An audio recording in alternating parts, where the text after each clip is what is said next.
আমরা এতদিন পুরী যাই, अभी गाइड के साथ जाएंगे तो आप क्या क्या সমুদ্রে চলে যেত কি জীবনে। It will play with the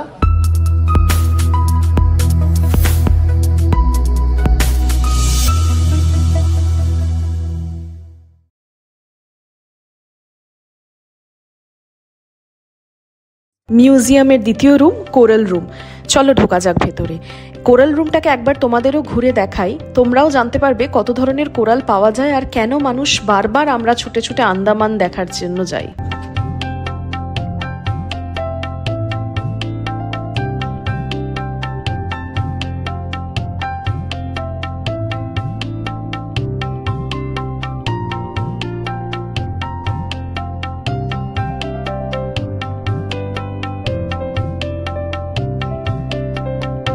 চলো এবার তোমাদের দেখাই পৃথিবীর এক আশ্চর্য সৃষ্টি যেটা শুধুই আন্দামানে পাওয়া যায়, ব্রেইন কোরাল, যেটা একদম আমাদের ব্রেনের মতন দেখতে, বা যেটা আমাদের কঙ্কাল থাকে ঠিক মাথা কঙ্কালটার মতন লাগছে। দেখো এটা হচ্ছে মাশরুম কোরাল, এটা মাশরুম কোরাল, ওটা মার্বেল কোরাল, এটা হচ্ছে নট ক্লিয়ার, ল্যামিনার ফোলিওস কোরাল, ওটা করিম্বোস বুশি কোরাল।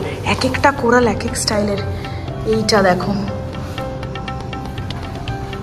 কত কিছু আননোন আর আনকমন আমাদের কাছে না, কত কিছু জানি না আমরা, কত কিছু জানতে পারি আজকে আমরা এখন এগুলো মিউজিয়ামগুলো থেকে। এতক্ষণ দেখালাম মাশরুম বা ব্যাঙের ছাতার মতন দেখতে কোরালগুলো, এবার দেখো কলিফ্লাওয়ার বা ফুলকপির মতন দেখতে।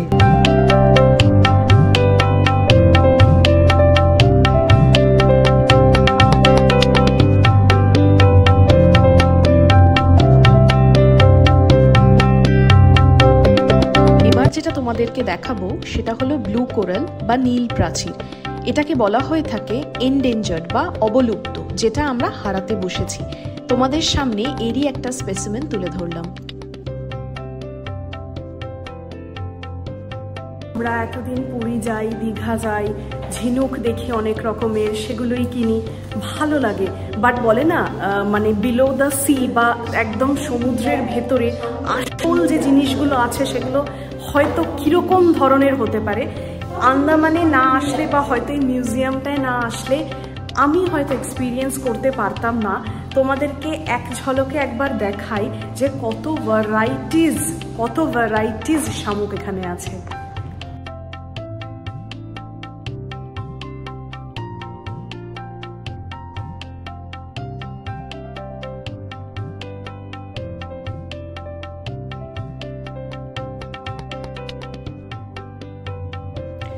এসে পৌঁছলাম আমাদের আজকের দ্বিতীয় স্পট এবং লাস্ট স্পট, আন্দামানের এক বহু চর্চিত জায়গা, আর যে আমাদের ইতিহাসের এক বড় সাক্ষী রূপে দাঁড়িয়ে আছে আজও, সেলিউলার jail.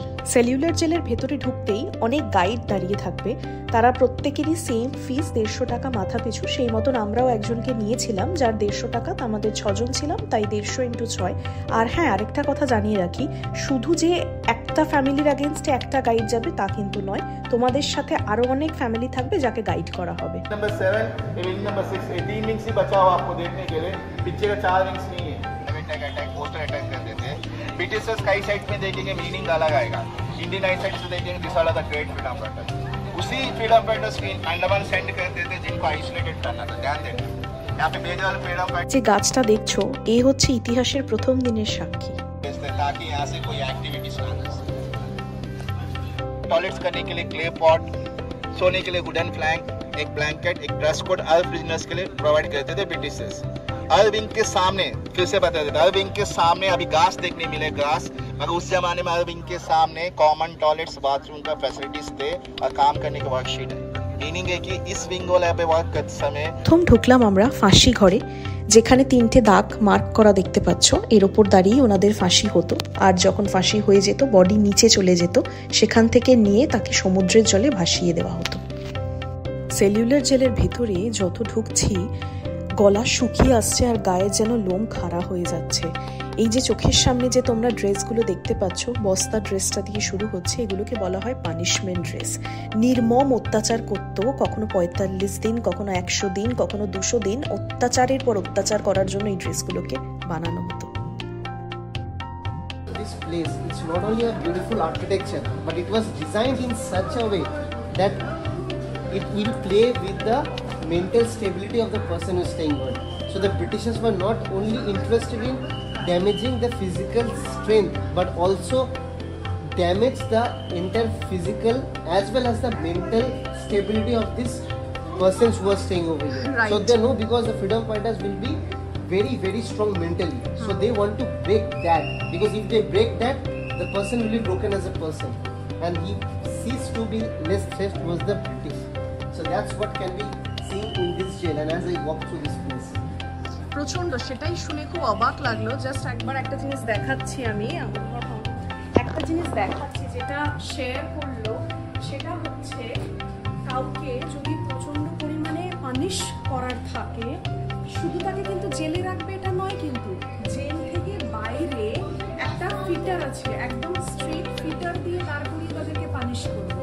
This is like that. আর ফিটারটা কি ফর 6 months, এই স্ট্রেট ফিটারটা। আর টানা এখানে থেকে থেকে অনেকে কিন্তু মারা গেছে। Total 7 wings, right? yeah, total there were 7 wings, but as we move forward, a lot of the wings has been demolished, Right. and the only 3 wings are existent as of now. তো বাকি যে wings গুলো ছিল সেগুলো demolish করে এখানে একটা hospital করা হয়েছে পোস্ট ইন্ডিপেন্ডেন্স। আর আই গেস 4, 5, 6 উইং যেটা বললো, নট শিওর, বাট মেবি জাপানিজরা যখন হ্যাঁ, জাপানিজরাও কিছু ব্রিক্স নিয়েছেন, বাংকার হিসেবে ইউজ করেছেন, ওটাকে ডেস্ট্রয় করেছিলেন। প্লাস যেই ব্রিক্স গুলো পোস্ট ইন্ডিপেন্ডেন্স ফ্রি ছিল, সেগুলো দিয়ে একটা বিরাট বড় মাল্টি স্পেশালিটি হসপিটাল এখানে তৈরি হয়েছে, যেটা আমরা দেখতে পাচ্ছি। আমরা এখন ঢুকছি বীর সাভারকরজি রুমে। 1910 সালে ওনাকে প্রথম যাবজ্জীবন কারাদণ্ডে দণ্ডিত করা হয়েছিল। সেখান থেকেই শুরু হয় কালপানি বা কালাপানি। কালাপানি কেন বলা হয়ে থাকে? সারাদিনে 1 লিটার জল খেতে দেয়, তার মধ্যে জলটা নোনতা হয় বা নোংরা হয়। তারই সাথে তাদেরকে খাওয়ার খেতে দেওয়া হতো একটি লোহার পাত্রে। লোহার পাত্রে যদি তারা তাড়াতাড়ি তৎক্ষণাৎ খাবার না খেত, তাহলে সে খাবার যেত নষ্ট হয়ে, আর সারাদিনে কোনো খাবার তারা পেত না। এটা দিয়ে ওদের খাওয়ার জন্য দিতেন, যদি বেশিক্ষণ করে খাবার থাকতো তাহলে এটা পয়জন হয়ে যেত। That is how they used to play with their food. যেটা দেখলে এটা হচ্ছে বীর সাভারকরজির যে ফটো প্রাইভেটে বলে গেছিলেন যে ওনার রুম থেকে ডাইরেক্ট হ্যাঙ্গিং রুমটা দেখা যায়। এটা হচ্ছে সেই হ্যাঙ্গিং রুম যেটা আমরা কিছুক্ষণ আগে দেখেছি। সো ওনাকে ওই চেম্বারে স্পেসিফিক্যালি রাখা হতো, জাস্ট চোখ খুললে যেন সবসময় দেখতে পারেন this is where death lies. আমি বলছিলাম আমাদের প্রত্যেকটা মুভ ছিল to break them mentally, not physically. Physically তো আছে, কারণ ফিজিক্যালি ব্রেক হলেও they will regain the strength, but mental damage is a big thing, and that's what they really do with the best of our freedom fighters. So that's what is called a freedom fighter. দিনান্তরে এসে পৌঁছেছি আমরা। Light show দিয়ে আজকের দিনটা শেষ করলাম। Cellular jail নিয়ে নতুন করে আমার বলার কিছুই নেই। যতই ভেতরে ঢুকছিলাম কেমন যেন গায়ের লোম খাড়া হয়ে উঠছিল, বা ভেতরটা যেন দুমড়ে মুচড়ে যাচ্ছিল, যে তারা ছিলেন বলে হয়তো আজকে আমরা দাঁড়িয়ে থাকতে পারছি, সগর্বে বলতে পারি। যাই হোক, আজকের জন্য এতটাই রাখলাম। যদি ভালো লেগে থাকে, দেখা হচ্ছে নেক্সট ব্লগে।